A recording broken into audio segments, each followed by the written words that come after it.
Live from the city that never sleeps. 17 miles from Madison Square Garden, New York City. It's America at Night with Rich Valdez, America's favorite late-night talk program, featuring interesting guests from around the world and calls from across America. And now, here is your host, Rich Valdez.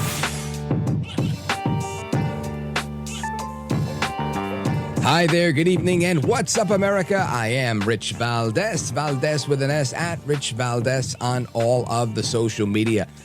Welcome to the program. It's Thursday night. We're live. We're national.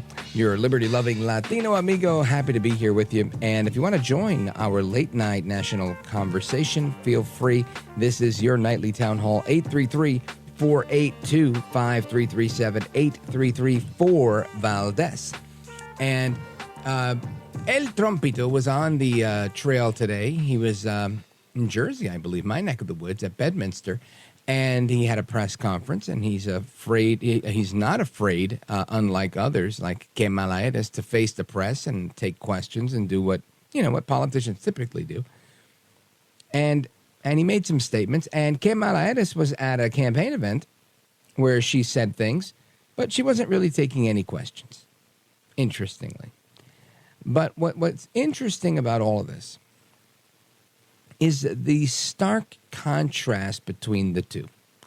I want you to hear Que Mala Eres at an event in Prince George's County in Maryland saying she's proud of casting the tie-breaking vote on the Inflation Reduction Act, which spurred inflation even higher and is still costing us money.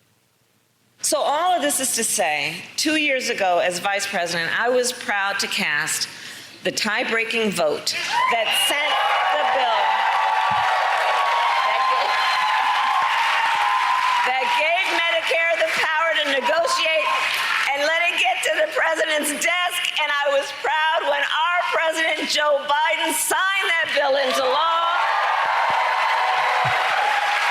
In the 2 years since, we've been using this new power to lower the price of life-saving medications. Life-saving medications. Listen, that's fantastic, right? Everybody wants life-saving medications. And while she's talking about this, this as if it's something really good, I'm going to give you an alternative view. So my view is that it's not that good when you put a control on price. Well, why, Richard? You want to make it more affordable for people? You do, but you want the market to dictate that, I believe, not the government. The minute the government can do that, you can see what happens. It's happened in a lot of places. And places we don't desire, right? Places like Cuba, or more recently, Venezuela, or the United States with these things. And you'll see that there's a scarcity. And it will undoubtedly happen because this is how the government works. This is how, communist theory works, I should say, when it's applied in a government setting like this. And the government can try and do this with food, too, right? They could, and I'm sure they are, and they have. We've heard Biden in the past go to, Target and other large retailers and say, you got to stop price gouging. Stop the price gouging. And now forcing people to sell things at a certain price so that he can reap the benefit. And she also, so that they could say, oh, look, we've brought prices down by destroying the profit margin of the private sector, which ultimately costs jobs and hurt the economy while trying to help a certain amount of people with a more affordable prescription drug. Now, I think there is a happy medium somewhere, and President Trump did something similar, but he didn't do it that way, right? Now, anyway, I played that clip, not to really get on the price controls as much as to get into, she's proud of the fact that she signed the Inflation Reduction Act, something that actually caused further inflation. President Trump didn't have that problem. I think there was a fluctuation. Again, I'm guesstimating here, but I think it went from 1.2 or 1.25 to 1.4 back to 1.25. That was the fluctuation of inflation during the Trump years, pre-COVID. And that's pretty solid. And that would be great if we were there today, but we're not. So the fact that inflation's not at 14 and it's down to whatever number they're saying it's down to now, that's terrific. But you tell me, hasn't the damage been done? Anyway, I want you to hear now from El Trompito making his comments and reaction on the economy as well. Listen to this. Here is the record of economic calamity that Kamala is desperate for voters to ignore. She cast the tie-breaking votes that caused record inflation. She cast the votes. She's trying to blame Biden, as you know. So it was Biden, but I'm going to do a better job. But it was her. And if she wants to do a better job, she's still got 5 months left, right? But she can't do a better job because she doesn't know how to. And she's of a place in life where she wouldn't know what a better job is. Going to destroy our country. And as a result of Kamala's inflation price hikes, they've cost a typical household a total of $28,000. These are numbers coming from government. They're not coming from me. $28,000 she's cost a typical household. Kamala's inflation nightmare continues to cost the average American family $1,100 every single month. $1,100. Again, government numbers. You're paying $148 more a month on food. El Trompito, again, nailing it again with these numbers. Just imagine spending $28,000 a year more on average. Yeah. Doesn't that make sense why everything's a lot more expensive and more difficult? And even though you got a little bit of a raise or you might feel like inflation's gone down a little bit, it really hasn't because you're still spending all this more money. And remember, these CPI figures, what they don't include is housing costs and energy costs and the things that we spend the majority of our money on. So, of course, you're going to feel tapped out because the inflation's still very real. It just blows me away that this is lost on so many people. I can't believe she's as close as she is in the polls. I understand she gets a little bump here and there because she's not Joe El Baboso Biden and she has a pulse and he did not, and I get that.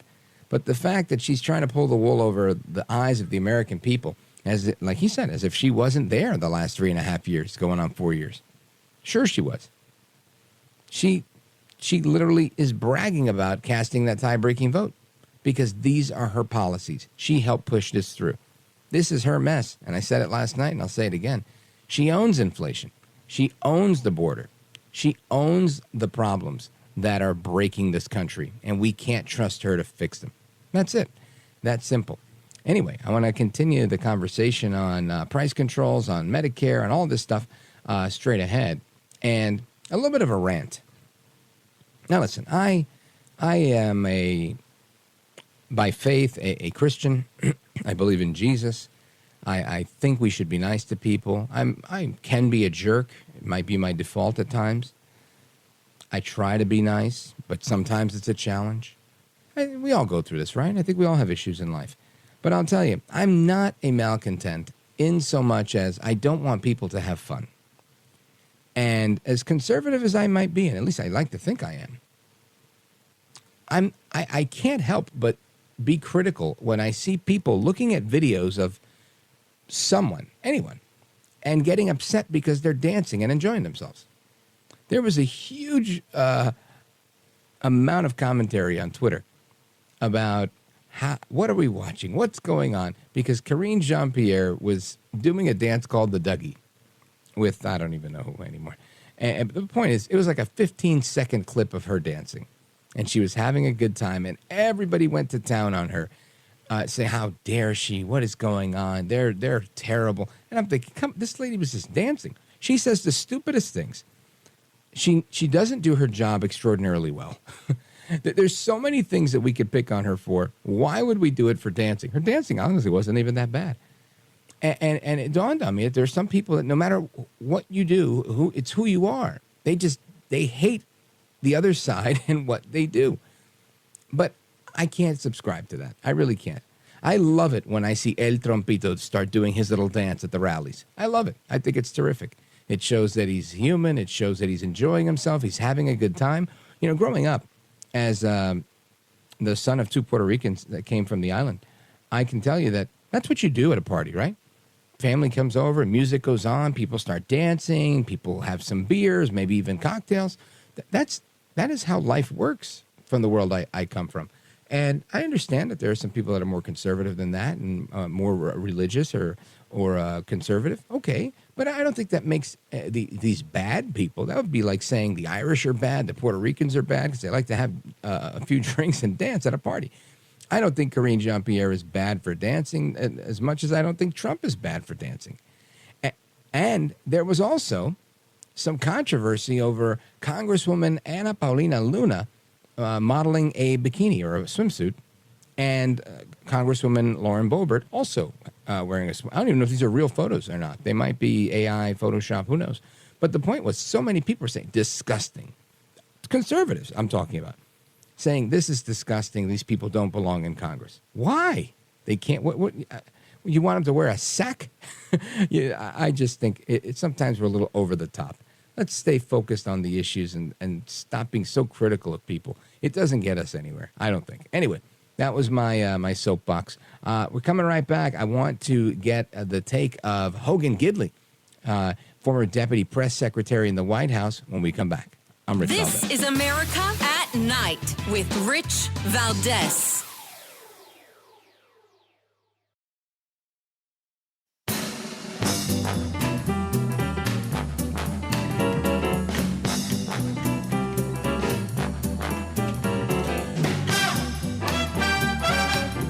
By the way, your ratings are up. Congratulations. I had somebody. It's always nice to check. I like to see, even if they're friends, I like to see how are they doing. Are people listening, right? That's right. You're doing great. America at Night with Rich Valdez. All right, familia, welcome back, amigos. And we continue our conversation, and it's on critique, right? Everybody wants to be critical of what's going on. Just like I was just being critical of everybody that was being critical of Boebert and the Congresswoman Boebert and Luna, because they were wearing swimsuits. And one of them in the one photo, and again, I don't even know if she has a tattoo or not, but they were saying, "Oh my goodness!" So many people. I mean, I probably read hundreds and hundreds of these comments, and they were talking about, "Oh, she has a tattoo. I can't believe that. I'm not a fan of the ink," and blah blah blah. And that's fine. Not everybody is. I didn't have any ink for a very long time until my 40s. I was 40. I think I was 45 years old when I got my first tattoo. So, and I went all out, got it on my neck. Anyway, point is, I get it. I understand people's ambivalence and reticence to that stuff, but I also don't critique people. Maybe if it was my daughter, I would. But outside of that, I try to keep it to myself. But everybody's entitled to their opinion, just like some on the left and just like the moderate rhino Republicans that are out there, right? There's a lot of never Trump Republicans that are out there hating on Trump. Everybody has an opinion telling him what to do. And one of them is S.E. Cupp. She hasn't been a fan for a long time, but she's back at it. Listen to this. Why are Trump allies, including Peter Navarro, Kellyanne Conway, even some Fox hosts, telling Trump to cool it with the personal attacks on Kamala Harris? She can't do an interview. She's barely competent. Because they know what he apparently does not, which is that insulting a woman is not a way to win over women voters. Saying that Kamala Harris isn't smart, questioning her race, calling her names. Believe it or not, that is not a campaign. That is a crisis of confidence. Believe it or not, opinions are like a-holes and everybody has one, right? Now, El Trompito fired back at SC Cupp and other critics that are out there every day, incessantly making these types of comments. Check this out. I'm very angry at her that she'd weaponized the justice system against me and other people. Very angry at her. I think I'm entitled to personal attacks. I don't have a lot of respect for her. I don't have a lot of respect for her intelligence. And I think she'll be a terrible president. Of course, El Trompito Donaldus Magnus, the 45th president of these United States, making those comments towards his opponent, Vice President Que Mala Eres. So I want to dig into this, again, with the former deputy press secretary in the White House. He's with AFPI now. Hogan Gidley, welcome back, sir. It's great to be with you. Thanks for having me on. You bet. So I'm sure you get a lot of this. People are always telling you, Hogan, what Trump's got to do is he's got to fine-tune his message, or he's got to do this, he's got to do that. I'm sure you, more than a lot of people, because you're a comms guy, you get a lot of that. When you hear the commentary that's coming in from the SE Cups of the world and others that are out there, and these articles that seem every day there's a new article out there saying Trump's this, Trump's that, what's your reaction to that? Well, I often find it interesting whenever Trump goes after somebody verbally, where he did at the National Association for Black Journalists, or he goes after Kamala Harris, or whatever. They try to make it about race or gender, but he says the same things about everybody who attacks him. That's just Donald Trump as a counterpuncher. And, the Biden DOJ has weaponized every lever of power it can to try and jail Donald Trump, go after his friends, go after his family, his colleagues, his staff, his properties. And so I understand he's a little angry about it. Me too. We had conversations with him when I was in the White House and on the campaign many times about, attacking different people, best ways to do that. That's kind of part of the process. I mean, the left, Kamala Harris and others, they call anybody who doesn't support them a Nazi. They call anybody who doesn't support them a threat to democracy. So the very basis, for jailing us or just our beliefs, for heaven's sake. So they go after us all the time, and that's just the way politics is. I understand some people don't like it. Some people don't. It turns some people off. But at the same time, it comes down to what can you do for the American people to make their lives better, regardless of race, religion, color, creed. And Donald Trump, you may not like his personality, but his policies are the ones that improved our lives. And I would argue in Washington, D.C., with a weaponized federal government, people inside going after you at every turn, I would argue you need somebody with kind of a tough personality to get anything done at all. Donald Trump has that, and I think at this point in time in history, it's greatly needed. I agree. Folks, we're on with Hogan Gidley, America First Policy Institute, former deputy press secretary in the White House. And the discussion is on the what many fake news media outlets are reporting, growing calls for Republican supporters saying that that Trump has to shift his attacks. Now, listen, I think Trump, and you're right, he's a counterpuncher, and we may not always agree, right? I think the whole thing about Kamala being Indian or black and this and that, it was funny, but I don't know that it helped move the needle on inflation or the border. But that's how it was, and I think they hit him first at that National Association of Black Journalists event, so he kind of came out swinging with that one.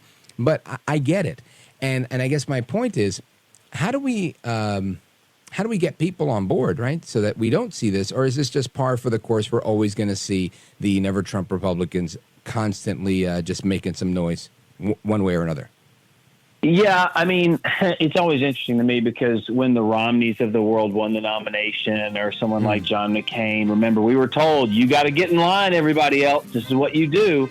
But when Donald Trump wins, all of a sudden it's a bridge too far for them. So they're fine to tell us we have to suck it up with all the policies we didn't like from Mitt Romney and support him, do everything we can to get him elected. But yeah. Absolutely. Folks, we're on with Hogan Gidley. We're coming right back, continuing the conversation. Don't go anywhere. I'm Rich Valdez.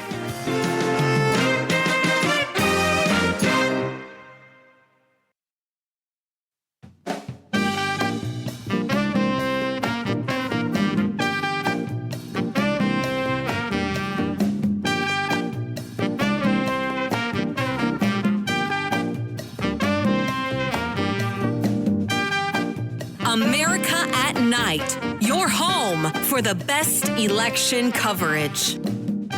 Why are prescription drugs so expensive? I will tell you. Well, one big reason is for years, Big Pharma has often inflated the price of life-saving medications. Often often charging many times what it would cost to make just to increase their profits. And millions of Americans have suffered as a result. My entire career, I have worked to hold bad actors accountable and lower the cost of prescription drugs. As Attorney General of California, I took on pharmaceutical companies for deceptive marketing and illegally inflating the cost of drugs. That was Kamala Harris at her campaign stop today in Maryland. Now, of course, Trump had his presser at Bedminster today, and he responded to that. Check this out. Now Kamala is reportedly proposing communist price controls. She wants price controls. And if they worked, I'd go along with it too, but they don't work. They actually have the exact opposite impact and effect. But it leads to food shortages, rationing, hunger, dramatically more inflation. Their Inflation Reduction Act, by the way, was a disaster. It's what caused the inflation. Their Inflation Reduction Act was a con job. They actually admitted that it wasn't really for inflation that they did it. They don't know why they did it, but they named it the Inflation Reduction Act, which was a very nice name. Got approved based on that. Unfortunately, people didn't understand it. I understood it. I said that's going to cause tremendous inflation, and it did, among other things like energy. She's running on the Maduro plan. We call it the Maduro plan, like something straight out of Venezuela or the Soviet Union. This announcement is an admission that her economic policies have totally failed and caused really a catastrophe for our country, and beyond that, a catastrophe in the world.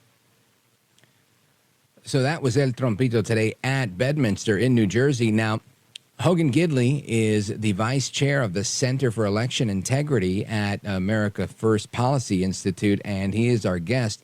Hogan Gidley, are these price controls that are being flirted with here, are these a good idea? Oh, it's a horrible idea. Everywhere they've been tried, they obviously have failed. And I think it's incumbent upon Donald Trump, Republicans, congressional candidates up and down the ticket, senatorial candidates up and down the ticket, to remind people just how dangerous this is for their everyday lives. If you think it's bad now with prices, wait till they do that and try and fix everything. Listen, these companies aren't all of a sudden greedy in the last 6 months. They're going to say it's price gouging. No, it's because the administration has made it so difficult and so expensive to do business, they have to pass along the cost to consumers. If it costs more to transport something, to manufacture something, to put it up on the shelves, they can't just eat that cost. It's passed along to us. That's why Donald Trump was so good with the economy. He understood that. Kamala Harris has never worked outside of government, for heaven's sake. She doesn't understand signing the front of a paycheck. Right. So she doesn't understand these things. But the American people, even if they don't get it, don't understand it, they feel the brunt of it because they're the ones stuck, holding the bag. And this is a real problem. But this notion that somehow they're going to stop corporations from being greedy. Well, corporations are designed to make money, no question about it, but they're also designed to give you the best product they can for the cheapest amount of money, so you can afford what they're selling. Right? You can buy it. That's not what this price fix is going to do. And as I mentioned, it's been tried before. This is nothing new. And also, it's so funny that the media is trying to pretend as though Kamala Harris is moderating her positions. And then the first thing she does after leaking out she may or may not be changing a position, which I'm not convinced she has, she picks a radical Marxist, communist, wannabe Tim Walz. And then the second thing she does is watch my economy. It's going to be just like Russia. I mean, my goodness, she's not fooling anybody here. What a big mistake. Yeah, I agree with that. I think Tiananmen Tim was not a good look for anybody paying attention. And I guess that opens the door for another question, which is, do you think that they're just banking on people not paying attention, that they don't care? Or are they so far to the left that they think, nobody cares about that anymore? No, I think, look, people don't know what socialism is. So it's wrong to sit around characterizing this idea as socialistic because I think a lot of people don't know and they don't care. What you have to point out is that it's going to ruin your ability to get bread, for heaven's sakes. It's going to cost too much. It's going to be scarce. It's going to ruin the economy. speak to it on their terms. But as far as, what people think about it, it's the media so much at play here, because let's not forget, we talk about other avenues with which to get your news, and your show is one of them, and you get opinions from other places too. But the media is still really powerful. It took them 3 weeks to unseat a sitting president of the United States who had held political office for half of a century. The same media that told us Russia collusion was real is the same media that told us that the Hunter Biden laptop and the Ashley Biden diary were fake. The same media that told us Joe Biden behind the scenes really was a triathlete. He's swimming the English Channel on the weekends.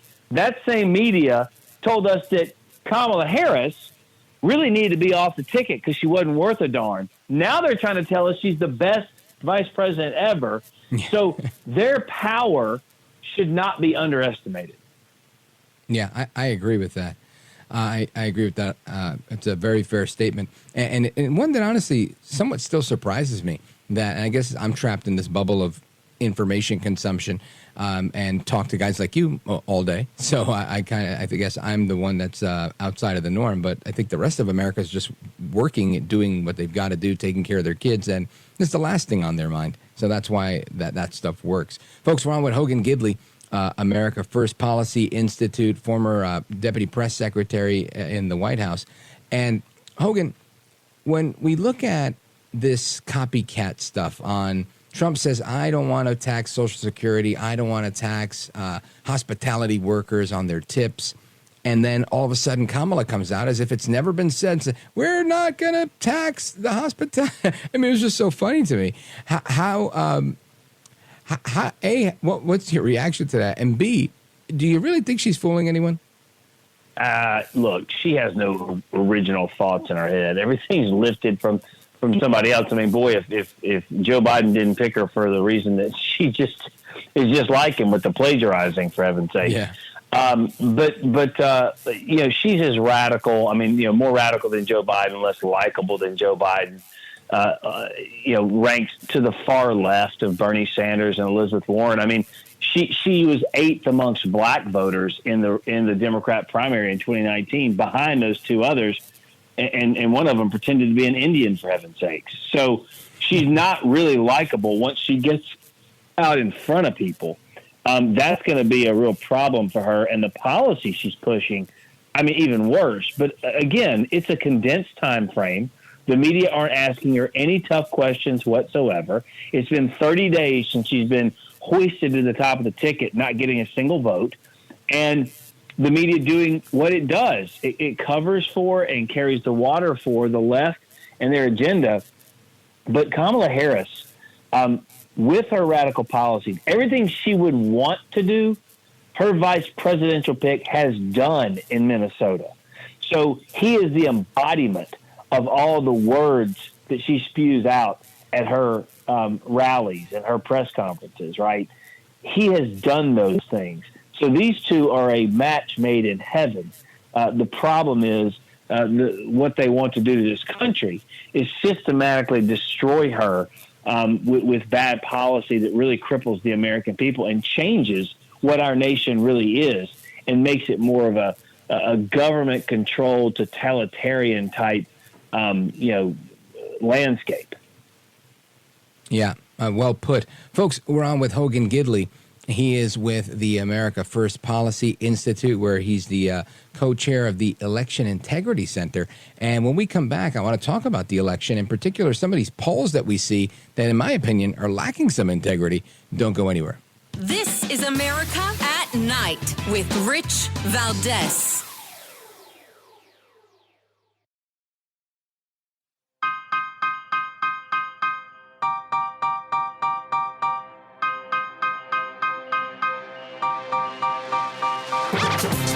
The best guests, the best opinions. This is America at Night with Rich Valdez. How much does it bother you that Vice President Harris might soon, for political reasons, start to distance herself from your economic She's not plan? going to.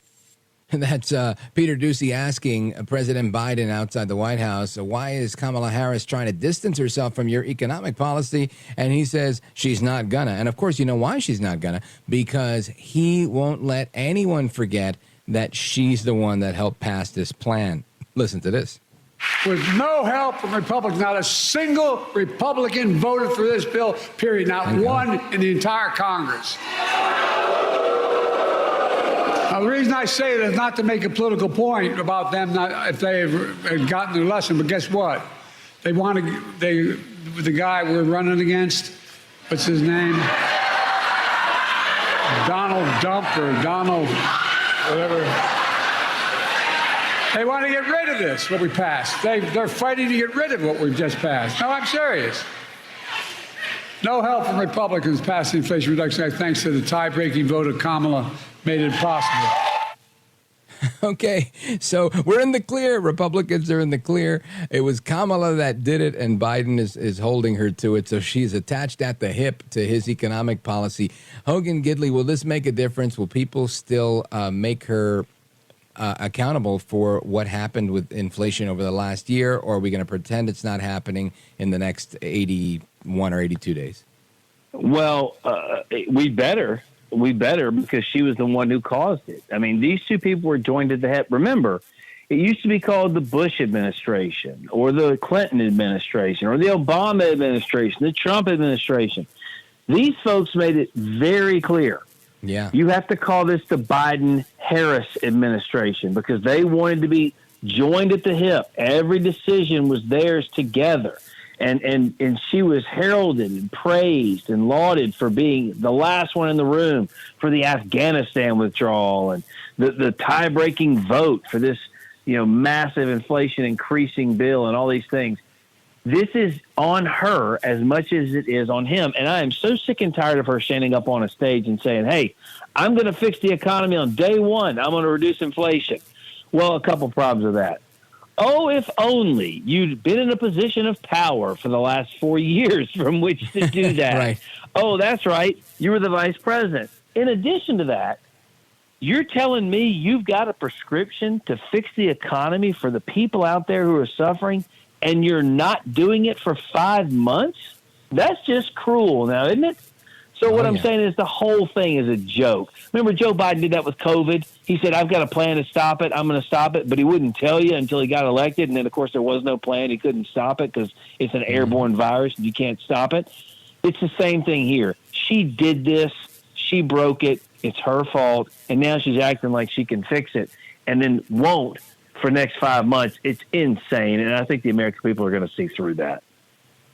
Hogan Gidley, there's been a bunch of polls out there from 538, which aggregates a lot of left-wing and partisan polls, to others. There's one I'm looking at now from Outward Intelligence, came out today. I believe Harris leads Trump by 6 points nationally before the Democrat National Convention. I've seen a bunch of these and talked to a couple of pollsters about them, Robert Cahaley and John McLaughlin, and they've explained that these are poor sample sizes. They're oversampling Democrats, undersampling Republicans, also not actually polling likely voters, but maybe just registered voters, or in some cases just adults who are eligible to vote, and makes them less scientific and less accurate. And I get that. But what's your take on all these polls that every day it seems like there's a new poll saying she's winning, she's all but won, and she's already at Inauguration Day? Well, here's how you know I think a lot of them are junk. And that's because after billions of dollars of great, positive, perfect news coverage, Kamala Harris still isn't running away with this thing. That's one thing. They oversample Democrats a lot of times, of course. And Donald Trump didn't lead in a single poll in the last election, and he's been ahead in all the polls, even in the swing states. And while they've tightened, don't get me wrong, and they were always going to, the fact here is basically it's kind of reset to where the campaign was right before that horrible debate for Joe Biden. So Trump still got a slight lead, even in a lot of these other areas. When you're looking at the Electoral College and the map needed to become president, Donald Trump is still in the lead, and I expect that to continue. But a lot can happen. I mean, it's several lifetimes between now and the actual election. Think about what we've been through with a assassination attempt, or replacing someone at the top of the ticket, all kinds of stuff. Hunter Biden stuff's coming out now. I mean, this whole thing continues to be crazier and crazier every single day. And so a lot can happen, but the polls, I like where they are right now, but it's time for Republicans to step it up and bring it home for November. Hogan Gidley, do you think they have a major bump after the DNC, or does this begin to level off? I think they may have a bump, but then it'll settle back down to reality. Once the ads start going, people start paying attention, right? That's what you want to do. Now, typically in politics, what you'd like to do is define your opponent before they have the chance to define themselves. Not many people knew Kamala Harris, even though she was the vice president, but the people that didn't like her. I mean, she was very unpopular, the most unlikable vice president in history. And as I mentioned before, polling showed that she was so bad off in the low 30s that even the media was saying she should be off the ticket, that she was a drag on the ticket. Yeah, so 128%. Yeah, absolutely. So, after that convention, you typically get a bump, but I think it's going to settle back down. Once she starts to talk off prompter, I think it's going to be problematic for her. Yeah, that's the sink or swim moment for her for sure. Hogan Gidley, I want to thank you for being with us and staying up late to talk to all the Americans that are tuned in. Let everybody know how they can follow you and keep up to speed with the amazing work you're doing. Well, I really appreciate you. Sure, anytime. It's at J. Hogan Gidley, at J. Hogan Gidley. That is how you can follow me on all the socials. I'm there doing all the work, and you'll see what's going on and what I find newsy every single day. So there you go. Well, sir, you are a gentleman, a scholar, and a patriot, and we appreciate it. God bless. As are you. God bless. Thanks. All right, folks, and there is more to come straight ahead. Keep it locked right here. This is America at Night with Rich Valdez.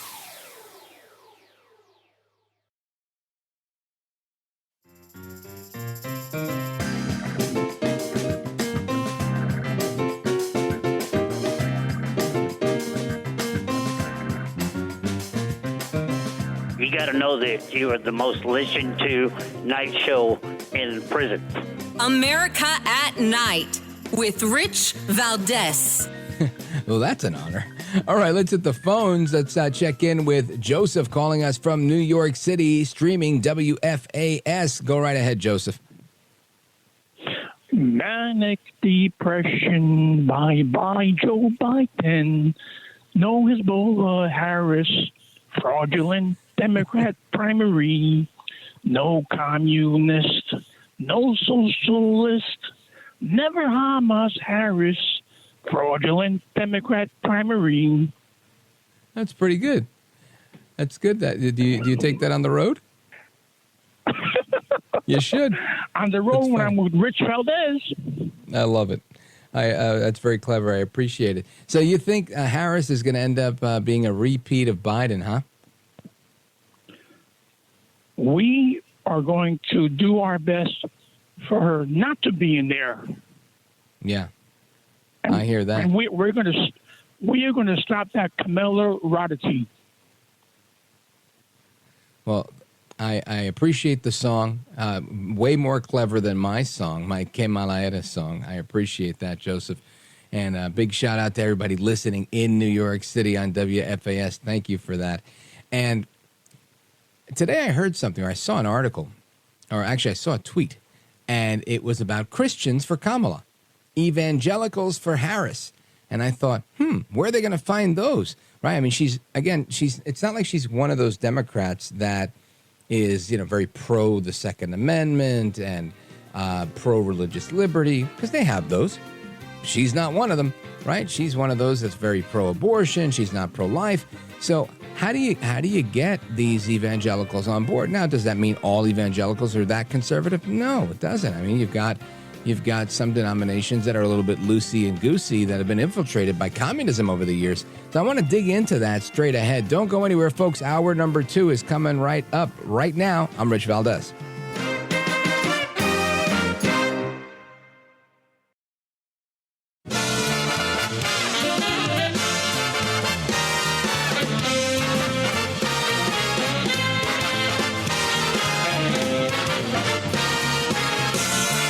Live from the city that never sleeps.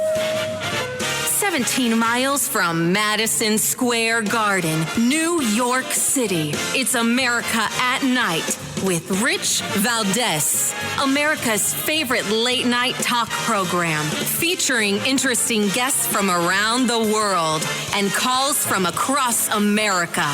And now, here is your host, Rich Valdez.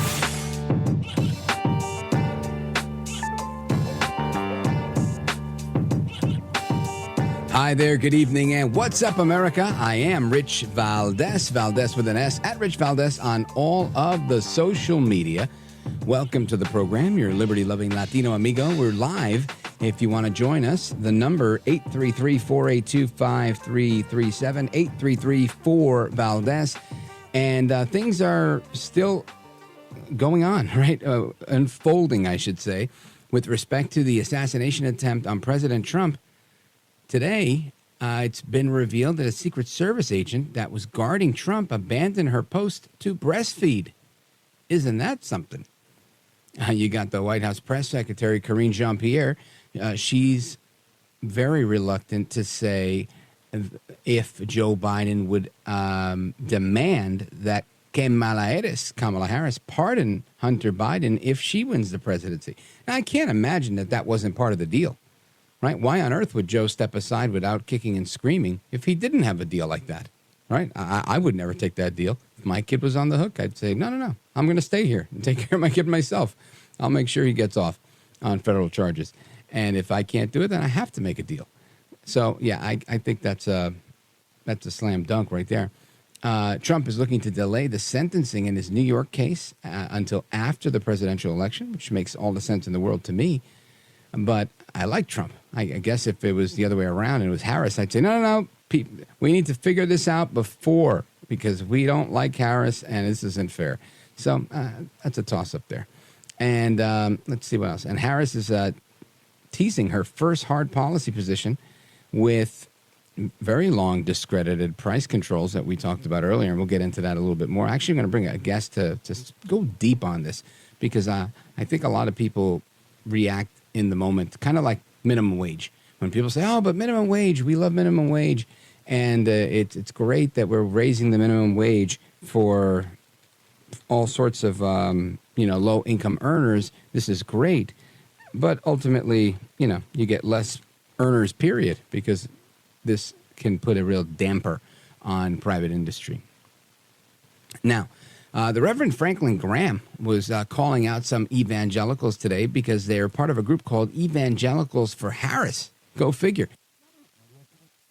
And this is a new coalition that the, what's her name? I'm forgetting her name, Harris, that the Que Mala Eres campaign has put together to attack Trump. And they've got an ad out where it's got a picture of Trump holding the Bible in Lafayette Park, and it's attacking his Christianity. And that's been a focal point of a lot of the attacks that I've been getting. People say, I can't believe you're supporting that guy. He's not even a real Christian. Even people calling here, he's not even a real Christian. And I'm thinking, my goodness. So people say about me half the time. So, I think if that's the line of attack, it's okay. And I tell them, look, I'm looking to elect a president, not a pastor. If I need a pastor, I know who to call, right? I've got my own pastor. I've got some pastor friends, and we've got some great pastors that have been on this show, and not the least of which is Pastor Lucas Miles. And I want to welcome him back because he knows a thing or two about this topic because he's written the book, Woke Jesus, the False Messiah Destroying Christianity. He's also a senior director with Turning Point USA's Faith Coalition. Pastor Lucas Miles, welcome back. Hey, thanks for having me. You bet. So tell me your initial reaction to this Evangelicals for Harris.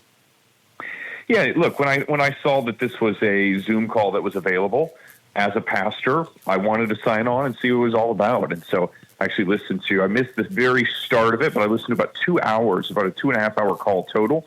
And they had a variety of speakers that were on there. And, I was really looking for is there anything that's being presented on a call like this that lines up with what I would call historic biblical Christianity? And, my summary very shortly here is I found it very lacking in that regard. It seemed to very much focus on a hatred for Donald Trump and a real disdain for who he is, and essentially, no real substance on why Harris is necessarily a better choice, other than to them she appears nicer, and that seems to line up more with Jesus' teachings. And so I was looking for something more, substantive, in a call like this, but it just really wasn't found. So you get an email or somebody sends you some information saying, hey, look, there's a call. You check it out because you're like, hey, look, I'm a pastor and I want to see what this is all about. Evangelicals for Harris. And you're wondering what the appeal is. And you try to find out what's happening. But lo and behold, you log on and you hear what's going on. And it's nothing more than just hating on Trump. Is that right? There was certainly, that felt very, very central to the call. Now, there were certain speakers that were, had probably a little bit more of a handle on biblical orthodoxy than others. But, it was interesting. You heard a lot of things like, there's a term that was, I believe, first used by Open Society and Soros's group with their Rent an Evangelical campaign that they had back in the day called creation care. And it was basically a rebranding of climate change specifically for pastors and churches to get churches to kind of push kind of left-leaning agendas within their congregations. And so instead of calling it climate change, which sounded very radical, they called it creation care. And so they were recycling some of these terms like that. There was also a conversation about what it really means to be pro-life, and essentially that, one speaker was talking about how compelling it was that he wanted to get behind a presidential candidate in Kamala Harris who was so supportive of the lives of babies. And I thought, well, this will be interesting. And then he specifically said in Gaza. And so he said, I want to get behind somebody who actually understands, what it means to be pro-life.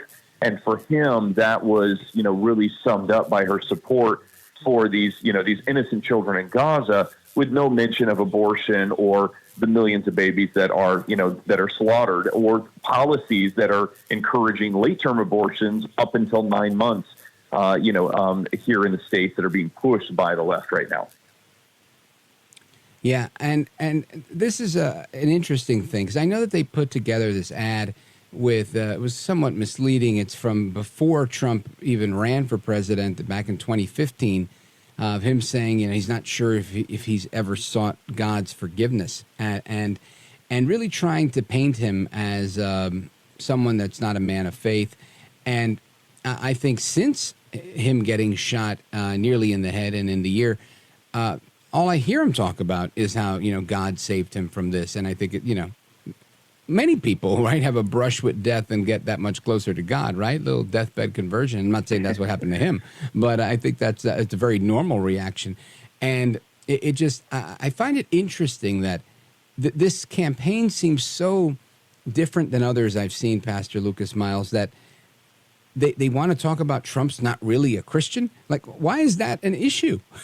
I get it. It could suppress an element of the electorate. But ultimately, I think these elections are about issues. Or do you see it differently?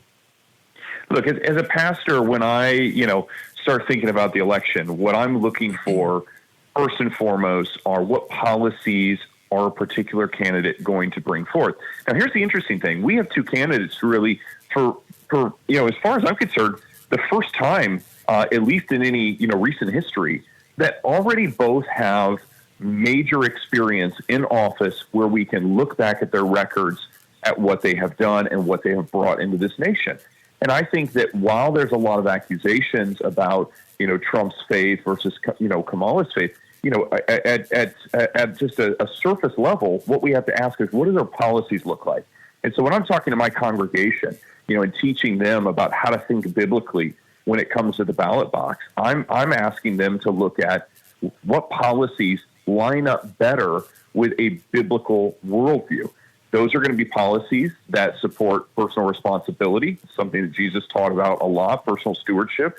It's going to look at the issue of the sanctity of life, which would include, somebody stands on abortion. unequivocally, Scripture teaches a pro-life perspective. We have first century documents and second century documents that specifically condemn abortion. This has been the Christian perspective for 2,000 years. I'm also looking at what is their view of marriage, sexuality, gender, and what I'm seeing right now within the left and within even among some of the speakers that they had on this Evangelicals for Harris call. They seem to have a very diminished view of marriage, a very divergent view of sexuality and gender. And this is something that does not line up with a biblical worldview. So it just felt very much like it's not even a stretch. This is a heretical position that we're seeing presented, I think, by many of these pastors, on a call like this, that look, if somebody can, say that they prefer these policies, that's their choice. They can decide who they want to vote for president. But you can't just invent what Christianity is. When we have 2,000 years of established faith, we can't all of a sudden just change that. We don't have that right. Christianity is a thing that is defined by itself, that is in the teachings of Jesus, based upon what the documents that we have that we call the Bible, that is this collection of books, Old and New Testament, and this collection of books, condemns many of the things that we're seeing presented right now by the radical left. Really well put. Folks, we're on with Pastor Lucas Miles. He's the author of Woke Jesus, the False Messiah Destroying Christianity. And when we come back, we're going to play a little bit of that ad that the Harris campaign has put together to trash El Trompito. And we're going to continue this discussion on faith and this upcoming election. Don't go anywhere. This is America at Night with Rich Valdez.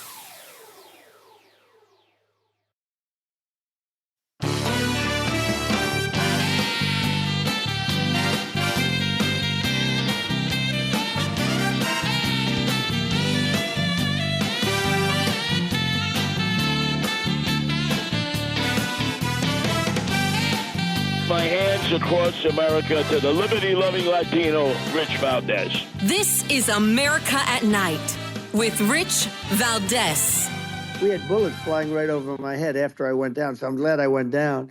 The bigger miracle was that I was looking in the exact direction of the shooter, and so it hit me at an angle that was far less destructive than any other angle. So that was the miracle. That was for those people that don't believe in God. I think we got to all start thinking about that. You have to, I'm a believer now. I'm more of a believer, I think, and a lot of people have said that to me. A lot of great people have said that to me, actually.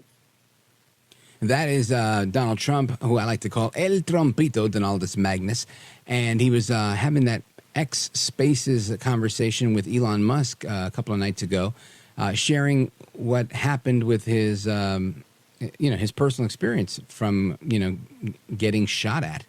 And that's where he stands today. But the Harris campaign will misappropriate the Reverend Billy Graham and try to paint them out to be something else. Listen to this. Been to the cross and said, Lord, I have sinned. I'm sorry for my sin. I'm willing to change my way of life. Have you ever asked God for forgiveness? That's a tough question. I'm not sure I have. I don't bring God into that picture. I don't.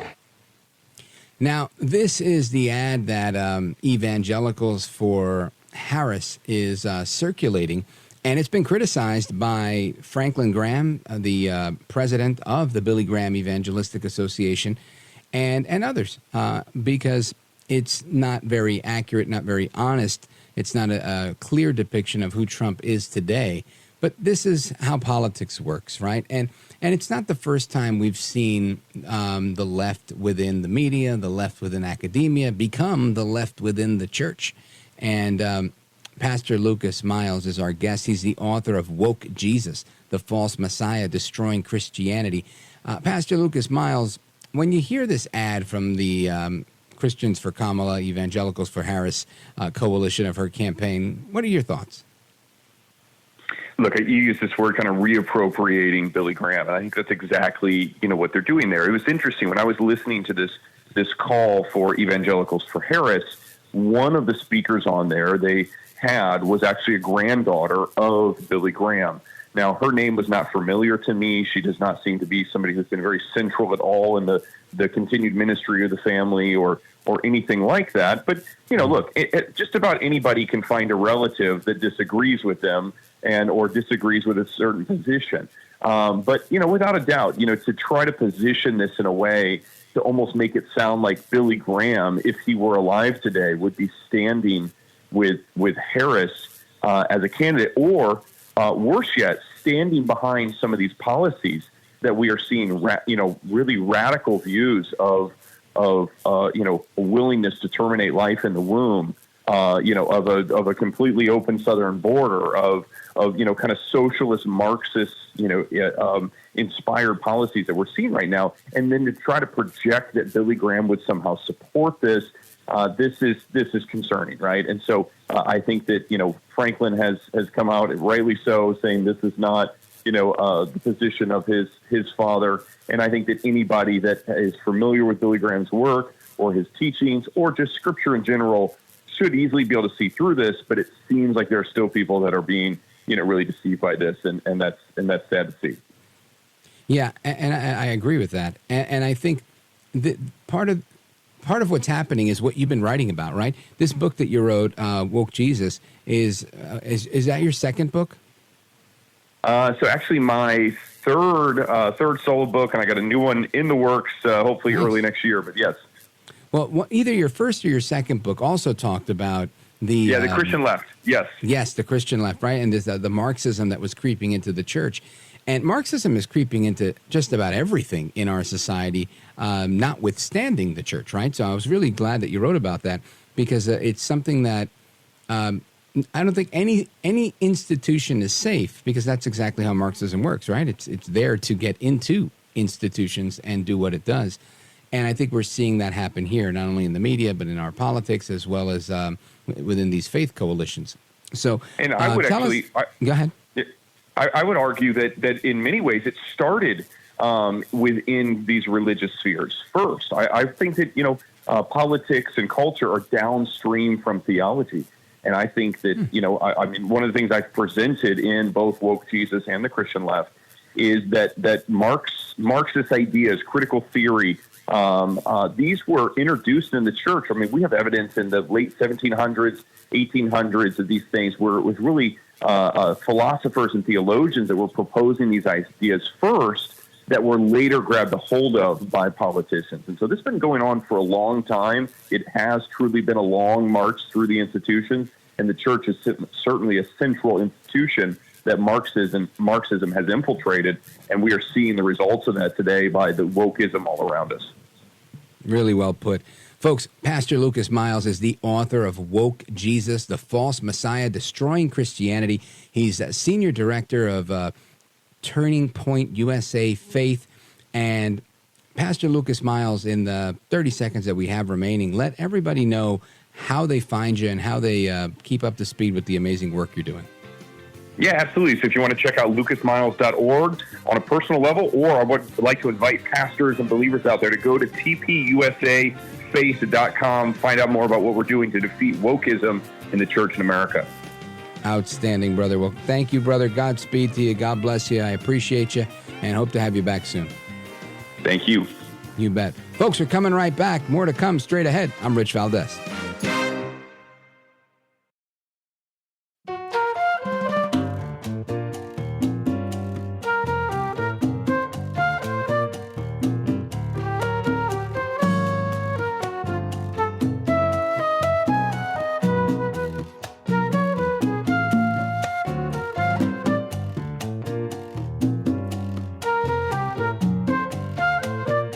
Mr. Call Screener, who is a budding radio star, by the way.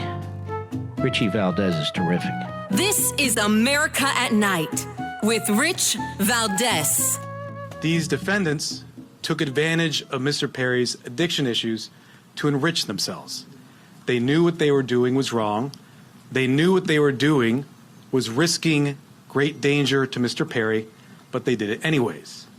In the end, these defendants were more interested in profiting off Mr. Perry than caring for his well-being. That is, who is that?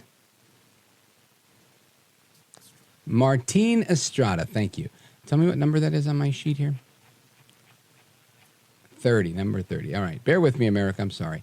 Lost my place here. But Martine Estrada, he's a prosecutor in the United States Attorney for Los Angeles District.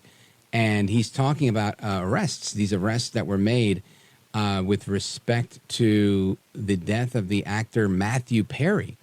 And a lot actually happened there. Actually, we should have started with 29. This kind of sets the stage. Listen to this one. We're here today with our law enforcement partners to announce federal criminal charges related to the death of the actor Matthew Perry. Following Mr. Perry's death in October of last year, law enforcement, my office, and our partners represented on this stage began an in-depth, wide-ranging investigation.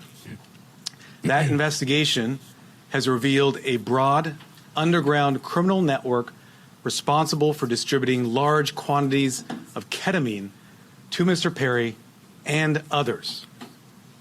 This network included a live-in assistant, various go-betweens, 2 medical doctors, and a major source of drug supply known as, quote, the ketamine queen.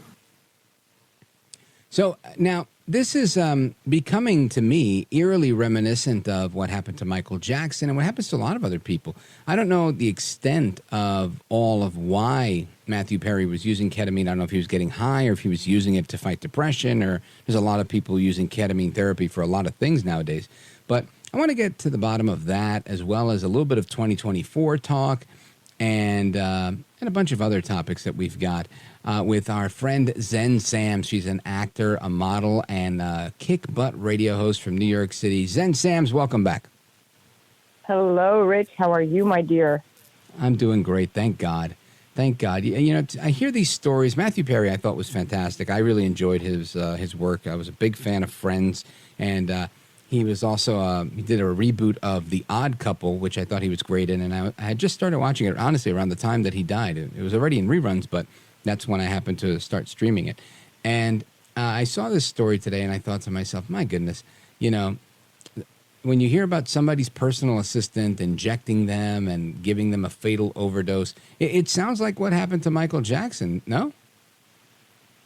Yeah, you know, this is all too familiar. It happens in Hollywood. You have a lot of Hollywood actors, personalities, figures, people of power with a lot of money that can basically have anything they want at their fingertips. And it's easy to point fingers after the fact, and we don't know the full details of exactly what transpired, but whether it was his assistant administering, whether it was a doctor administering, the fact of the matter is that this would not happen to a regular individual, right? You don't have regular people getting injected by their assistants randomly. Like, this is people of power who have been able to instill people within their network and ecosystem to do their dirty deeds, if you will. And whether she was licensed to do it or not, or they were, at the end of the day, we have a news report that reveals that Matthew Perry's this personal assistant repeatedly administered ketamine injections, right,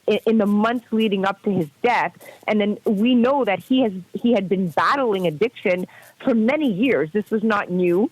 And reportedly used ketamine, again, was not new, as part of a treatment plan to help manage his sobriety. But ketamine is a new thing. It's not very understood and typically used as an anesthetic and also for depression treatment. So it's known for its controversial use in addiction recovery, but it hasn't been clinically verified. And that's the problem. The details of his use of the drug have raised questions about its effectiveness and, more importantly, the role it may have played in his death during his final days. But to sit there and turn and point the finger to an assistant who was probably doing exactly what he asked of her or him is not necessarily, in my opinion, the way to go. This person had a complicated, very complicated past. So, this is not a new revelation. And receiving regular ketamine injections adds a new layer to the tragic narrative of his passing. I'm not going to knock that. But, but ketamine has been explored not just as a treatment for depression and addiction, but its use is still very heavily debated. And that's what I want people to understand, that this story particularly, it serves as a reminder of the complexities of addiction and the lengths to which individuals go to find relief, right? Perry's candidness about his struggles made him a very relatable figure for so many people. And this latest news continues to underscore the challenges he faced even in his final days. But we can't forget that this was his doing. Yeah. Folks, we're on with Zen Sams. She is a radio host. She's the host of A Moment of Zen on 710 WOR in New York City.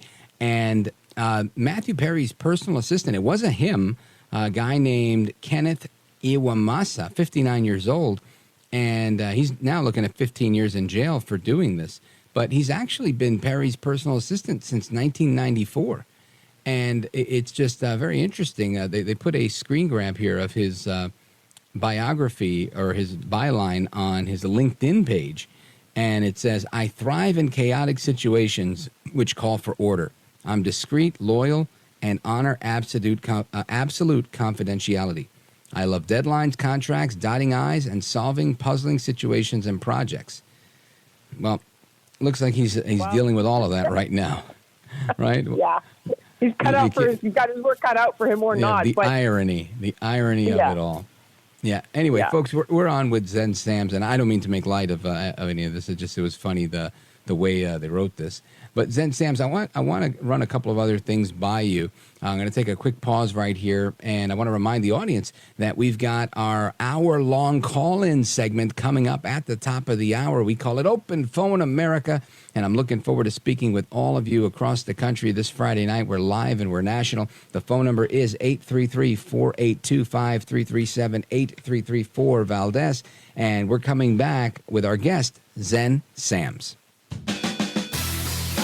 This is America at Night with Rich Valdez. Call now, 833-4-VALDEZ. That's 833-482-5337. 833-4-VALDEZ. That's Valdez with an S.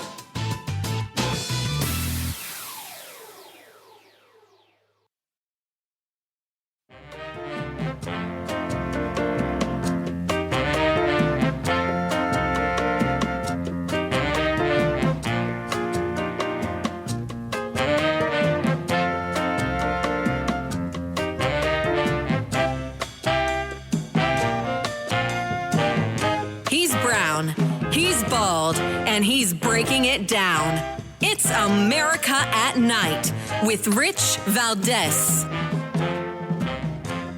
All right, amigos, welcome back, familia. We continue our conversation with Zen Sams. She's an actress. She is a model and a radio host in New York City. And Zen Sams, there's an article in the New York Post about this story that has been really just dividing the conservative movement. I got to tell you, it's yesterday. I'll tell you this. The reason I have a bone to pick with this, bear with me as I tell you a little story. So about a week ago, right? Maybe a week ago, maybe 10 days, there was a rally for Kamala Harris, and she invited Megan Thee Stallion, the rapper. And she was wearing a blue pantsuit and was twerking while she was there. And so many people were offended at this. And I have to tell you, I was not offended at this. And I thought to myself, look, this is Kamala Harris. She's in Atlanta. It's Megan Thee Stallion. This is her brand. This is what she does. Now, do I want my children twerking? No, absolutely not. I've always told them this type of music is something that you can listen to when you're 18 and make your own choices, right? As little kids, you're not listening to this stuff. Even shows like my favorite show, The Jersey Shore, right? These are all things I said, look, this is adult entertainment. And should you decide to do that when you're old enough to do it, you're old enough to vote, then go for it. That was always my take on it. So I said somewhere on Twitter, yeah, big deal. A rapper is twerking. Okay. And the conservative Twitter started hitting me, and they were like, oh, no, I can't believe you're part of the problem. You must be a closet leftist, all sorts of craziness. right? So I'm getting beat up. And I think it's funny because I'm just thinking, I'm Puerto Rican. You know, when growing up, this is, twerking is in English. In Spanish, it's called perreo, right? It used to be called el baile del perrito. This is very commonplace type of dance movement in all over the Caribbean. And it's not necessarily in poor taste all the time. Now, in some cases, it can be. And reggaeton can be very racy at times, right? Again, something I don't recommend to my children. But my point is, who am I to tell anybody what to listen to? This is a free country. We're free people. We have liberty. We have our own choice. And I think that we can appreciate things. It's like watching a rated R movie, right? I may not like racing cars really fast, but I like watching Fast and Furious. I may not like shooting people, but I might like movies where people get shot. There are things that we enjoy in entertainment that are not indicative of ourselves and our personality or proclivities in life. So that being said, I wasn't defending twerking. I was just saying it's Kamala Harris. Let her do what she wants to do if she wants to have twerking in her thing. I mean, what does it matter to me? So fast forward to now, and there was a video of Karine Jean-Pierre doing the dance, the Dougie. You know, teach me how to Dougie. And I thought it was funny. But some folks on conservative Twitter were saying, what are we watching? How could this be? This is horrible. And I'm thinking, it's a girl doing the Dougie with some guy. Like, we've seen Karine Jean-Pierre do lots of silly things. But I don't think that this was one of them. I think it was 15 seconds of her dancing, shrugging her shoulders and whatever, something I've done on video myself. So I don't think that this is the end of the world and doesn't it's not going to make or break the 2024 election, Zen Sams. Now, we have Lauren Boebert with a picture of a tattoo that goes from, I guess, her armpit to her hip. It looks like, I don't know, maybe barbed wire or something. And I have tattoos. I have one on my neck, one on my forearm, and I didn't always have them. I waited till both my parents were deceased, and I didn't have to wear a tie to work anymore, and I probably am in the last job I'll ever have because of my opinions that are all over the world now and on tape, and I can't walk back from them. So a lot of people won't hire me moving forward unless I'm doing radio or some sort of commentary role. So all that being said, I got myself a tattoo, but I don't think that it's the end of the world. Now, some people on Twitter, again, were weighing in on this and saying, oh, my goodness, I can't, she shouldn't be in Congress. Then Representative Anna Paulina Luna, who, when she got elected, the night of the election, she did her first interview ever in national media with us on this program, and she used to do some modeling just like you did. And she's in like a Make America Great Again swimsuit, very tasteful, it's a one-piece.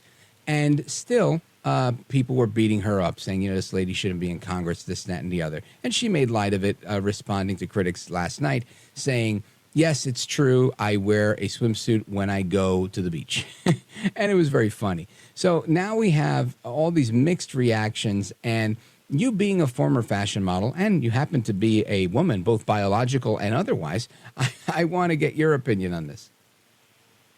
Well, it's absolutely ridiculous that we're even talking about it. Like, why is this a thing, right? Like, yeah. First of all, it's like reality TV unfolding in front of my eyes, right? It's the latest episode of political drama that's more suited for reality TV than Congress. Like, wow, headliner, Republican rep Lauren Boebert and Anna Paulina have become embroiled in a bizarre spat involving tattoos and swimsuits. Like, what? Seriously? This is what we're talking about? I mean, when all these little sleuths speculated about a mysterious tattoo, we're not even sure this tattoo exists, by the way, on her back. Some claimed it was tied to this supposedly scandalous past. And she came out, and Lauren, she swiftly said she debunked the rumor, stating that the supposed tattoo doesn't exist. Now, whether the tattoo exists or not doesn't really matter. All of that is secondary. Then you have Paulina. She comes out and she's defending Lauren. She's saying, "Hey, listen, these rumors are unfounded. All of this just reflects like more of like the increasingly personal and petty nature of political attacks. This has to stop." And what I'm saying is all of this This entire incident, this conversation, it truly, truly, Rich, this leaves a sour taste in my mouth. It underscores the strange convergence of social media conspiracy theories and modern political discourse, right? And instead of discussing policy, we find ourselves talking about tattoos that may or may not exist. Dear Lord, this is a reminder of how easily political narratives can be derailed by distractions, especially when social media at this point is amplifying unverified gossip. And that's where I have a problem. Like, just leave people be. Is this how we're judging? And again, I'm voting for Trump. I'm a Republican, right? I can easily sit here and jump on all of this, on the narrative, and spin it any way I want to our advantage, right? Like, we know who we're voting for, but we also have to be practical, and we also have to be truthful as media personalities and say, come on, enough's enough. We should kill a story when we should kill a story, and we should move on to something more worthy of talking about. Well put. Zen Sams, I want to pick up right there when we come back. Folks, we're on with Zen Sams. She's a former model. I don't know if she's still doing modeling. She's so busy hosting her radio show and being an entrepreneur and a mom and all those great things that she does. But she is an amazing talent, and she's our guest right now. Zen Sams, coming right back. This is America at Night with Rich Valdez.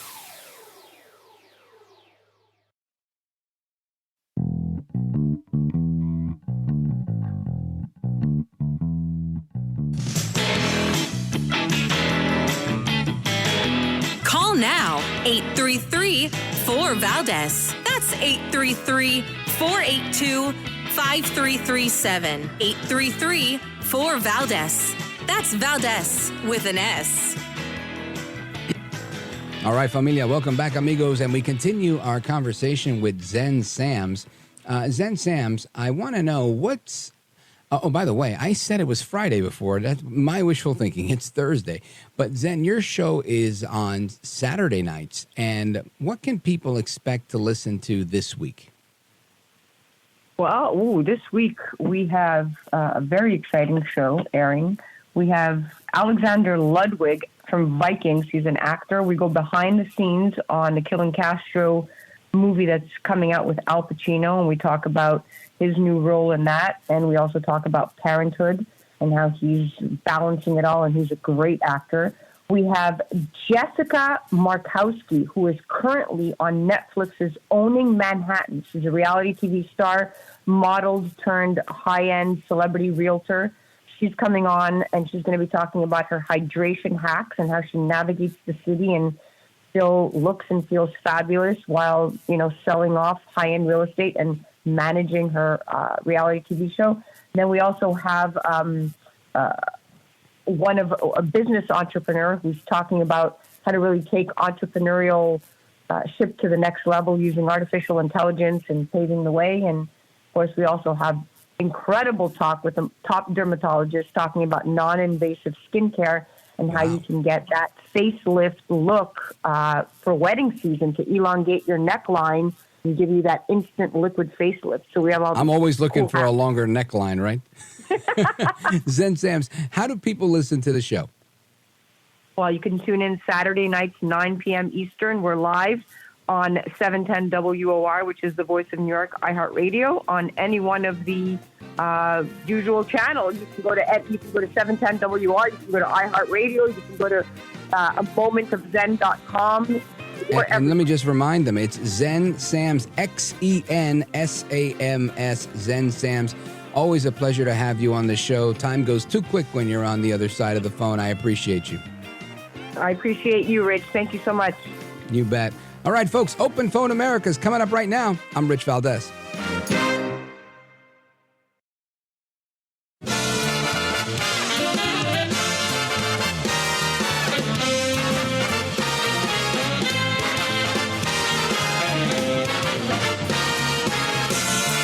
Live from the city that never sleeps.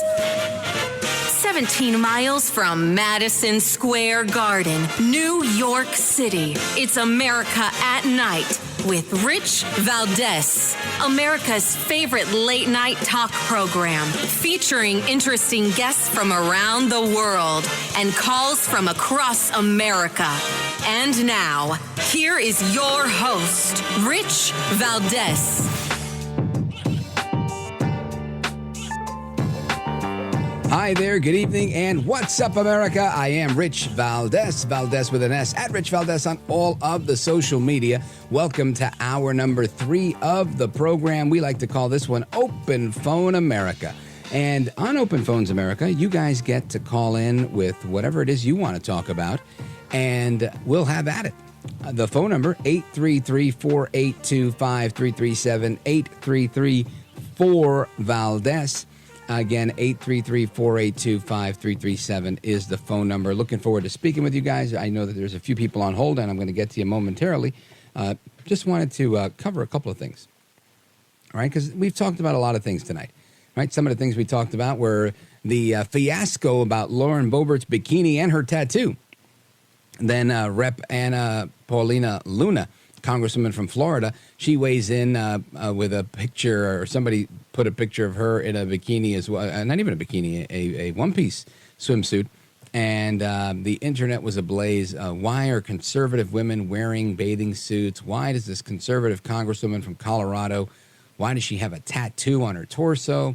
I mean, just all sorts of craziness. People have been beating me up on the internet, telling me. One person told me to grow a pair because I said, I think we should be criticizing Karine Jean-Pierre's job performance and Kamala's policies, not her dancing to, teach me how to Dougie.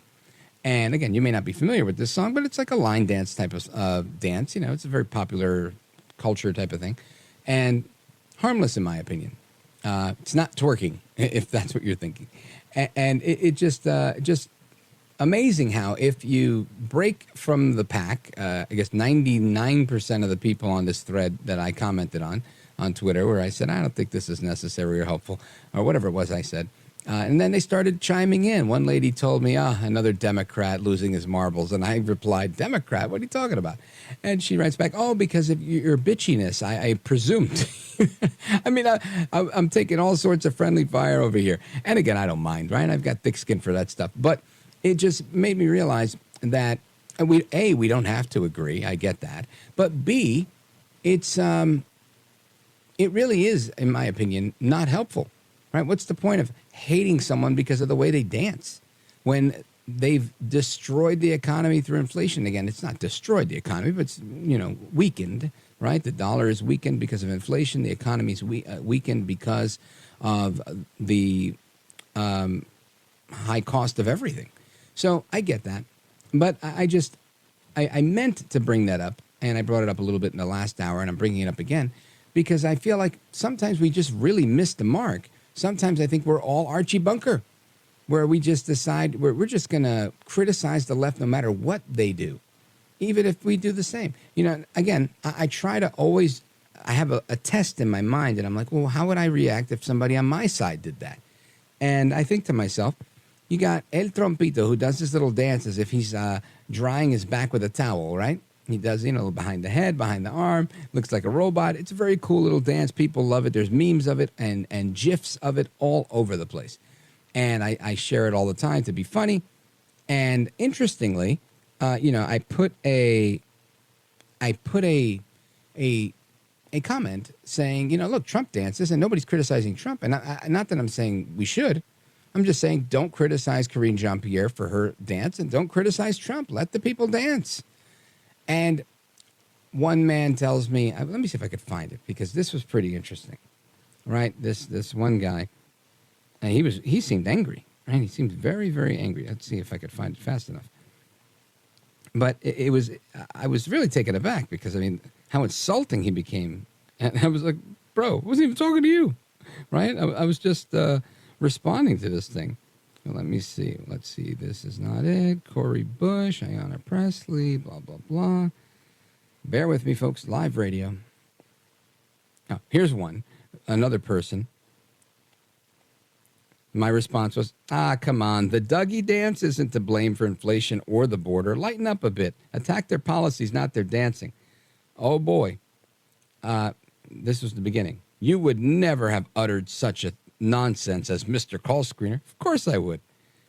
And I think that's what I put. But sure I would. I did and I have. That's right, I said it. That's a Levin quote.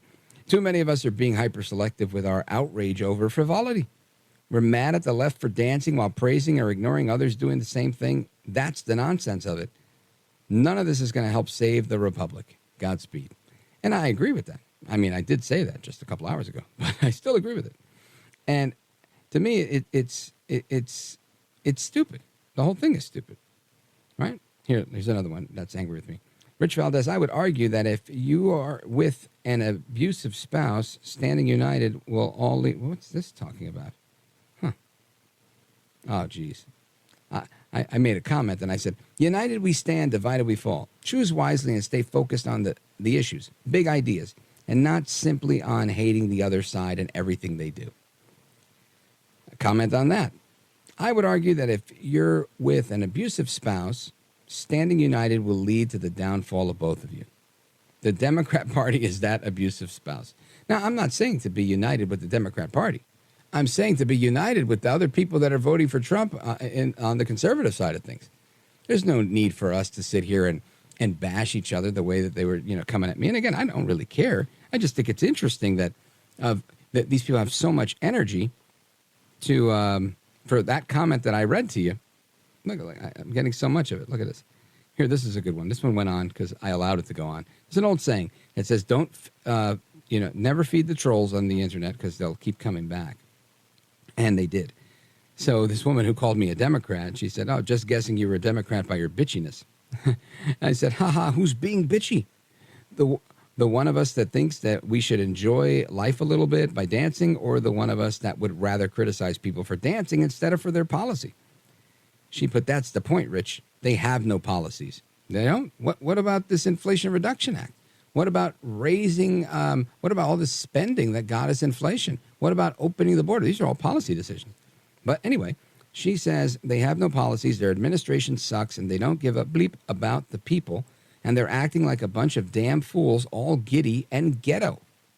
Oh, so because she's black and she's dancing. Again, I don't mean to sound like a leftist here, but I didn't see anything ghetto about what Karine Jean-Pierre was doing. She's probably wearing like a $400 suit while she was doing it. Anyway, she says, but go off, King.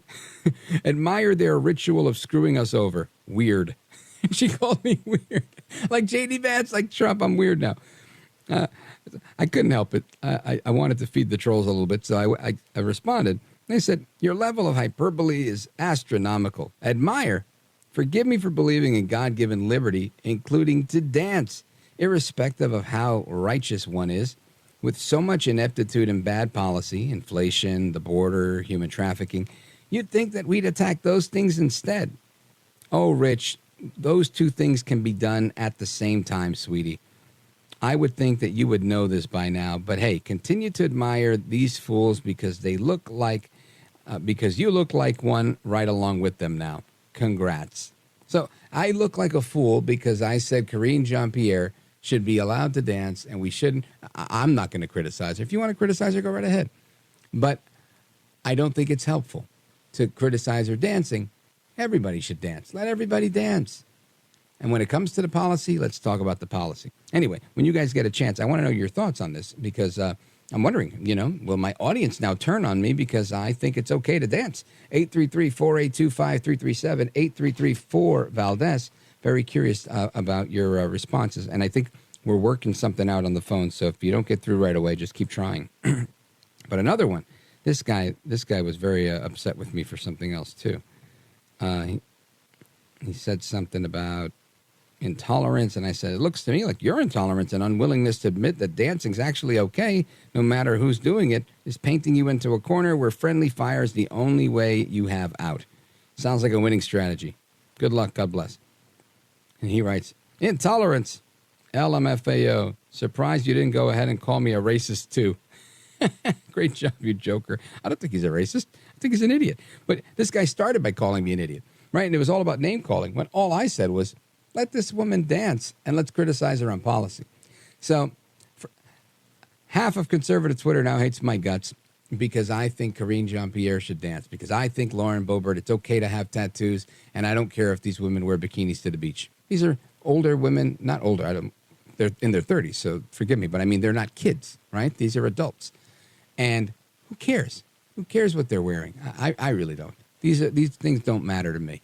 I don't know if they matter to you, but they don't matter to me. I can be as morally outraged. I'm way more outraged at Tiananmen Tim Walz. This is America at Night with Rich Valdez. Call now 833-4-VALDEZ. That's 833-482-5337. 833-4-VALDEZ. That's Valdez with an S.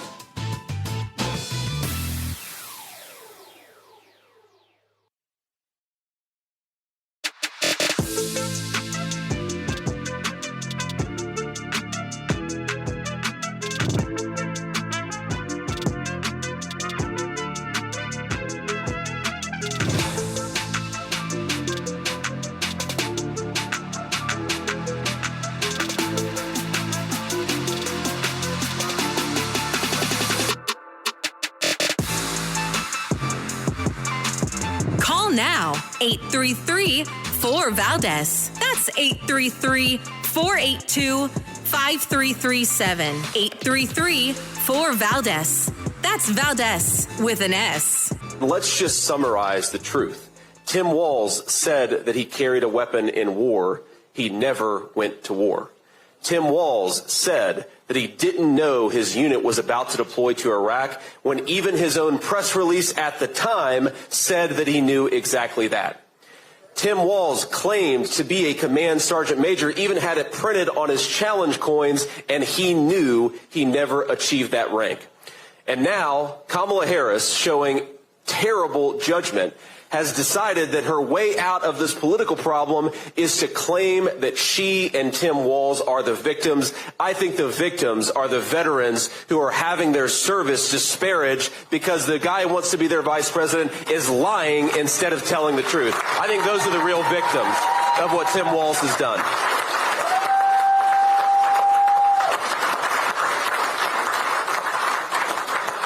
Every single person standing with me has sacrificed something for this country. Some of us, like Brian, have sacrificed more than most Americans can possibly fathom.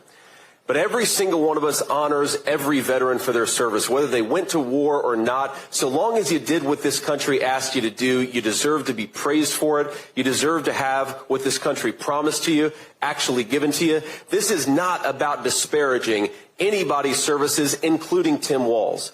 This is about disparaging the dishonesty and asking Kamala Harris, why are you showing such poor judgment by standing by a guy who insulted our veterans and lied about his service?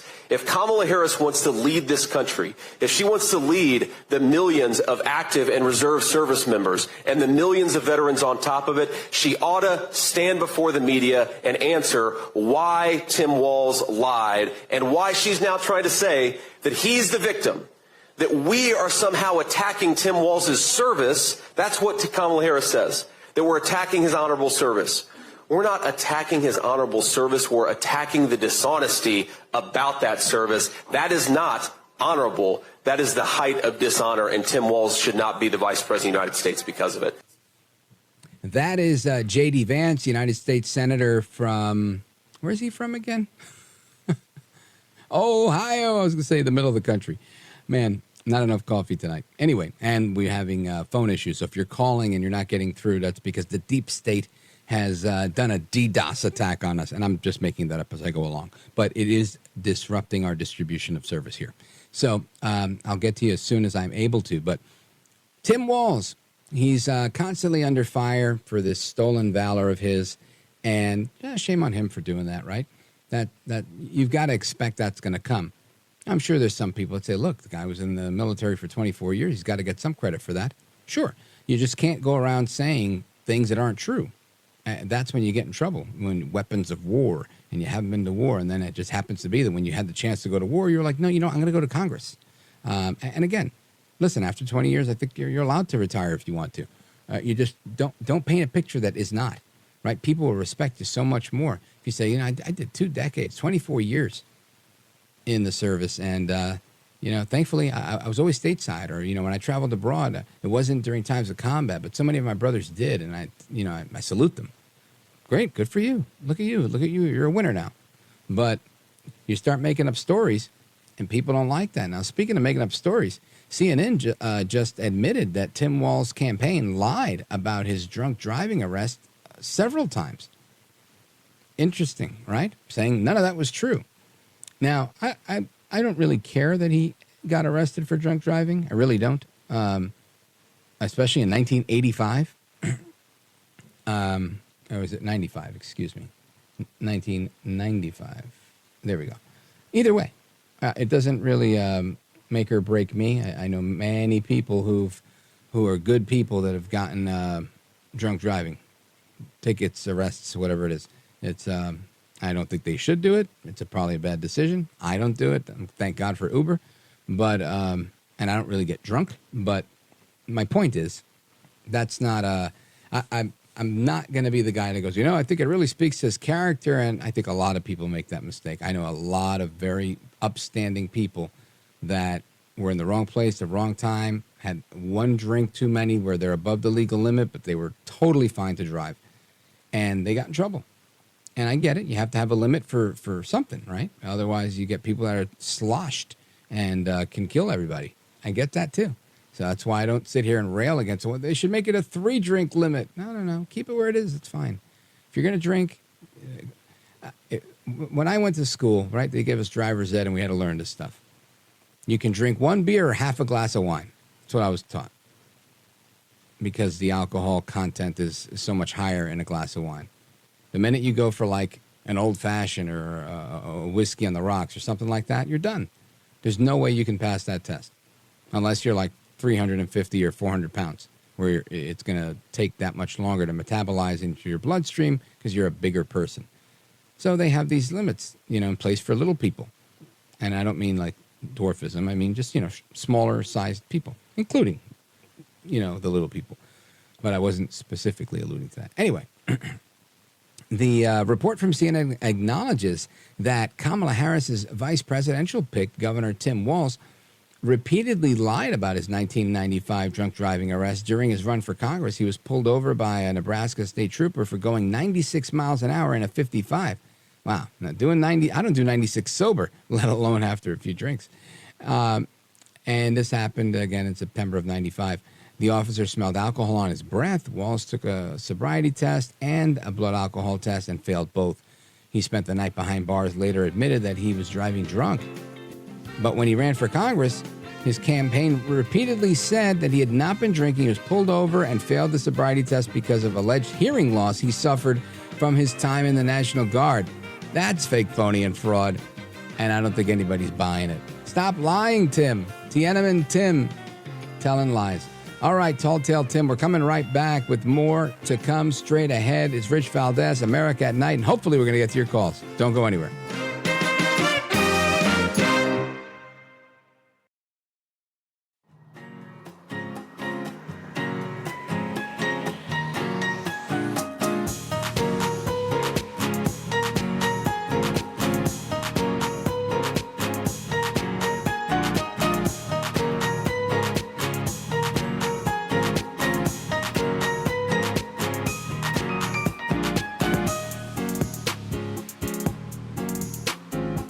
Well, Mr. Valdez, you have one of the greatest shows that radio has ever had. America at Night with Rich Valdez. Call now, 833-4-VALDEZ. That's 833-482-5337. 833-4-VALDEZ. That's Valdez with an S. All right, amigos, welcome back. And the censorship continues, right? Not necessarily here in the U.S., thank God, but it's happening all over the United Kingdom. I saw a video the other day of a cop going to a man and saying, look, we're going to arrest you because of what you've done. He said, what did I do? She said, well, you used the computer to say disparaging things on a social media website. And she said, so you're under arrest. And the guy was like, it was in English, like British English. And he's like, so you're arresting me for using a computer. It was really interesting. I don't know if this is the clip that we have, but play the clip we've got and then I'll come back. So, what do you mean I can't have any alcohol? okay, well, I'll tell you. Okay, the time's 20 to 3, 14:40. I'm arresting you on suspicion of improper use of the electronic communications network. What? 127 of the Communications Act, okay? So you do not have to say that may harm your defence if you do not mention one question subject to later rely on court. Anything you do say may be given evidence. Do you understand that? So I'm actually being arrested? You're going to be arrested, okay? Right. Take you back to the police station. Right. Okay, this is in relation to some comments that you've made on a Facebook page. Okay? Oh, really? Oh, it's a Facebook crime, is it? Okay. Right. So we need to ask you some questions about that. Right. Have you got anything in your pockets? I've got my keys. No, that's about it, I think. Keys. So, anyone who's been arrested, we can search them under Section 32 of the Police and Criminals Act. Right. And that's for dangerous items. I mean, you said I was going to be arrested under some what? Information? I'm going to be arrested for posting on Facebook. Made some comments that are offensive, obscene, and people have made a complaint about that, and it's transferred. Can you tell me what this comment was? Okay, well, we'll do that when we interview. All right. And so, what am I going to be locked up for the night, or? Hopefully not. Hopefully not. Right. Do I need to take my medications with me? Yes, we will look at taking all of those. When do you need to take them? Well, I've got pain medications. I've got sleeping medication. I've got anxiety medications, which I might take one of those in a bit. Okay. You know. Well, if we take everything with us, then you've got everything there, haven't you? And then we've got a nurse up there. They'll be able to. Okay. They'll be able to come and see you, and then once you've been there, they can assess whether or not the medication can be issued. All right. So what we're going to do is, you want to pop yourself up. We're just going to search. You need the glasses. Yeah, search you. To come with you. My glasses. Yeah. Do you want to take them with you? Why? First of all, I'm going to seize this, okay, as evidence. Well. Okay, so this is, again, the video of this man being arrested, older guy, older than me is what I mean when I say that, and because of comments he made on Facebook. Now, I don't know the extent of the comments that he made. I wish I did, but I don't. And I just think, if he said, I'm going to dismember you and murder you and kill your family, then yeah, it doesn't matter where you say those words, you're going to get a visit from the police. But, I mean, come on. This is kind of crazy in my opinion. But this seems to be what's going on all over the UK because of people speaking out against illegal immigration or even legal immigration, right? Because it's their government that has kind of subscribed to this idea of bringing in people from all over the world, and it's changing the makeup of where they live. And it's sadly bringing crime. And I think we've seen that. I mean, the mayor there, I think his name is Sadiq Khan. He took office, I think, 7 or 8 years ago. And in those 7 or 8 years, there's been a spike in violent crime. Knife attacks, they just become ever more popular. And when you take people out of war-torn countries from the continent of Africa, from other places in the Middle East, from other parts of the world, and you bring in people that are coming literally out of an actual war zone, they know how to survive differently than you and I, right? It's a different process that they go through. These people are prepared to fight till the death to get through a day. And that's what they're bringing to the table. I think we've seen the same in Paris over the years. And it's lamentable, but it's happening. And I've seen the progression of it. And I used to have an acquaintance in Paris. And all I would ever hear is things are getting really bad. Things are getting really bad. Now, I know that they've kind of cleaned up the tent city that was kind of being built by the immigrants under the Eiffel Tower. But who knows for how long, right? In California, they tend to clean those things up for every now and again, and then they come back. Or they move them out of the line of sight. Bottom line here is, are we really going to start arresting people? Are we going to normalize the idea of arresting people for what they say on Facebook. I mean, we've all heard about Facebook jail, but are we actually going to like have that happen? That's a scary proposition, I think, right? Especially for somebody like me. I got something to say about everything. It's bad enough I've got all these conservatives telling me that one guy, Twitter tough guy, wants to fight me, I think. I'd say, hey, good luck. I've been more than 200 pounds most of my life, closer to 300. And I used to do jujitsu. I learned a few things. I think I can handle myself with a Twitter tough guy. I'm 190 now, so I'm a little bit more spry, a little bit more nimble. And, and I can get moody. So bring it on, tough guy. But in all seriousness, the idea of people being arrested for what they're saying on social media, as long as it's not, a crime that I think most of us would agree on, right? I think if you're saying, stay in your country, don't come here, you're ruining our country, I don't think this should qualify for putting people in jail, right? But if you are urging an attack, then that's a different story. And that happened to a guy named Jordan Parler. This guy's 28 years old. He got 20 months in jail after he posted what they say is a post urging an attack on a migrant hotel. Now, that's not the guy in the audio we heard. But this is what's going on. There are people that are very, very upset in the UK. And I think rightfully so. Nobody wants to lose their culture, their tradition, their history, their country. And we're seeing it happen here in the United States. And I don't think anybody likes it. Except for maybe Que Mala Eres, Joe El Baboso Biden, and a bunch of Democrats that just love the open door policy that we have at the southern border. Anyway, I want to say I'm going to get to your calls, but I'm not sure if we can do that yet. Our engineers are on the case. We'll see what happens. Don't go anywhere. I'm coming right back. This is America at Night with Rich Valdez. Call now, 833-4-VALDEZ. That's 833-482-5337. 833-4-VALDEZ. That's Valdez with an S.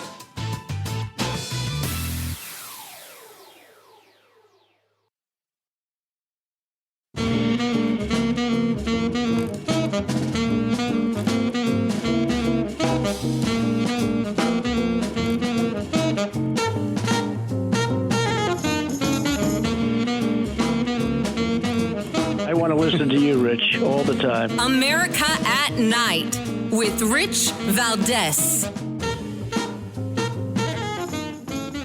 All right, America, welcome back. And right now I want to do a new segment. We're branding a brand new segment. It's called Anatomy of a Fake News Story. That's right.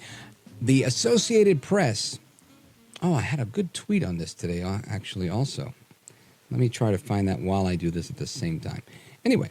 The Associated Press, I was beating them up for fake news today. I believe I was beating them up because I believe it was the Associated Press because of something that they, a quote that they put in. And I thought, come on, you've got to be kidding me, right? This is just fake news, fake phony fraud. But anyway, while I work on finding that, here we go. Talking about burying the lead. Listen to this, right? So Bloomberg puts this story on. It says that Walz was being challenged by Republicans for offering tampons to public school students. Is that why Republicans are blasting him and calling him Tampon Tim? Because he's offering tampons to public school students? Because they make it sound like Republicans are off their rocker, crazy people, which I would tend to say can be true, right? Especially if you're talking about Karine Jean-Pierre and her doing the Dougie dance. But outside of that, that's not why people are upset with Tim Walz. They're upset with Tim Walz because he put tampons in the boys' bathroom. Why on earth would you do that? But to promote the idea that, it's okay. You can also menstruate and make use of a tampon. Come on. Absolute insanity. Right? So that was Bloomberg News that did that, burying the lead here because they tried to make the article about Trump downplaying the economy's significance. No. The real story here is that they're downplaying the significance of Tim Walz putting tampons in the boys' bathroom. But outside of that, the reality here is that fake news stories, the anatomy of a fake news story, has many different ways of coming about. And one of the ways that they do it was caught by a reporter in Wyoming. Listen to this. Here we go. This is Amy Beth Hansen writing about this. Quotes from Wyoming governor and a local prosecutor were the first things that seemed slightly off to the Powell Tribune reporter named C.J. Baker. Then it was some of the phrases in the story that struck him nearly as robotic. The dead giveaway, though, that a reporter from a competing news outlet was using generative artificial intelligence to help write his stories, came in a June 26th article about the comedian Larry the Cable Guy being chosen as the grand marshal of a local parade. It concluded with an explanation of the inverted pyramid, the basic approach to writing a breaking news story. Here's the quote. The 2024 Cody Stampede Parade promises to be an unforgettable celebration of American independence led by one of comedy's most beloved figures, the Cody Enterprise reported. The structure ensures that the most critical information is presented first, making it easier for readers to grasp the main points quickly. That's kind of like when Biden does that, pause, right? When he reads the parentheticals. Anyway, after doing some digging, C.J. Baker, who's been a reporter for more than 15 years, met with Aaron Pelskar, a 40-year-old who was new to journalism and who Baker says admitted that he had used AI in his stories before he resigned from the newspaper known as The Enterprise. The publisher and editor at The Enterprise, which was co-founded in 1899 by Buffalo Bill Cody, have since apologized and vowed to take steps to ensure it never happens again. In an editorial published on Monday, the Enterprise editor, Chris Bacon, said he failed to catch the AI copy and false quotes and apologized that AI was allowed to put words that were never spoken into these stories. Journalists have derailed their careers by making up quotes or facts in stories long before AI came around, but this latest scandal illustrates the potential pitfalls and dangers that AI poses to many industries, including journalism, as chatbots can spit out spurious, if somewhat plausible, articles with only a couple of prompts. So that's a piece in the AP about this Wyoming newspaper called the Cody Enterprise. And the guy literally used AI to make stories up. But the rest of the stories that are being made up are right in the media, right? And sometimes it becomes a case of dueling chiefs of staff, right? You got Obama's chief of staff, David Axelrod, that's pushing one story in the news on CNN. And then you've got Ron Klain, Biden's former chief of staff, pushing another story on CNN. Which one of these guys telling the truth? I'd say probably neither of them. We're going to listen to both of those clips when we come back. Don't go anywhere. I'm Rich Valdez. This is America at Night with Rich Valdez.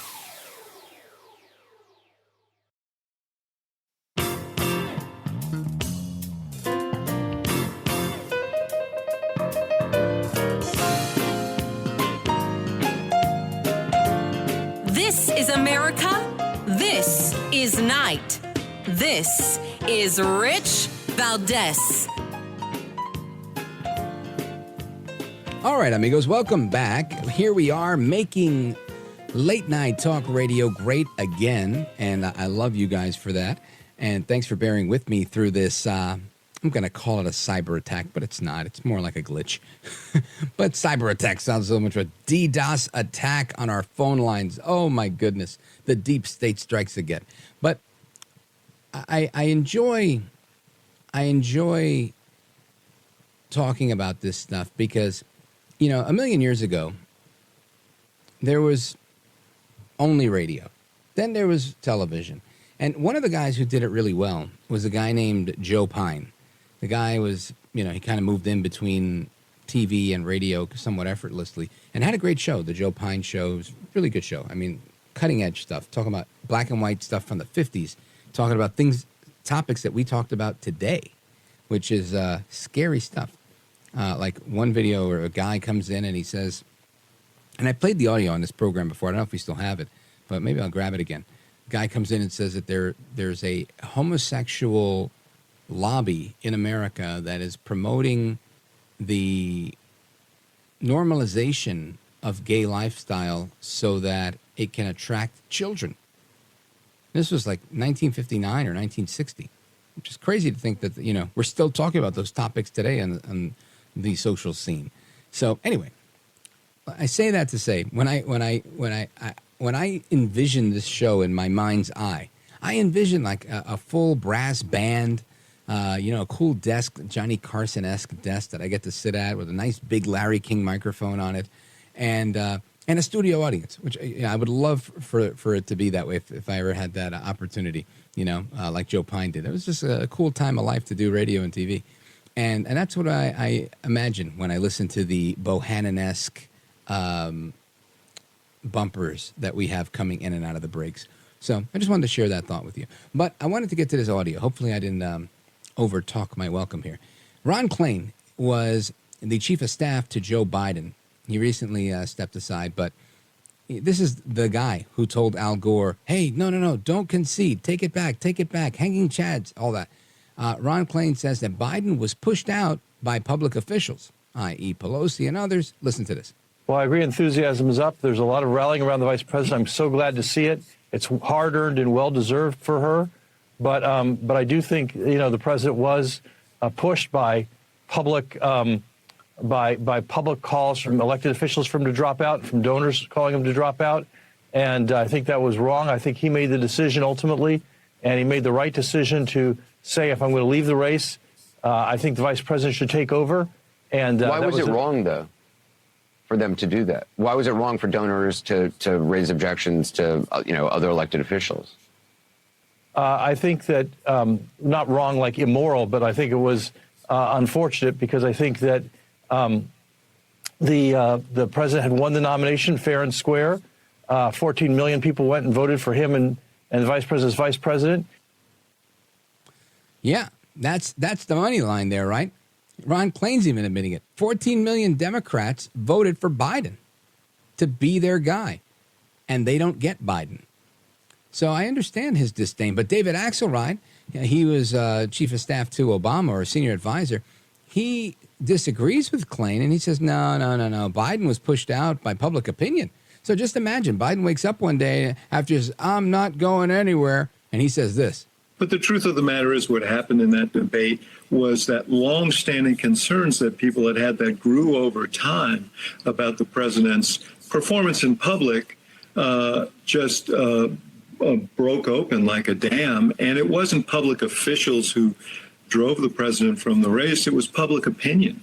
And you can see now that, 90% of Democrats say he made the right decision, and a like number say they're happy that Kamala Harris is the candidate. They're happy Kamala Harris is the candidate, not for long. I think they're going to live to eat those words, David Axelrod. Anyway, folks, the music means they're kicking me out of here, but stay tuned to the radio because that's what we do around here. Hasta la próxima. Take care. Good night, and God bless you, America. I'm Rich Valdez.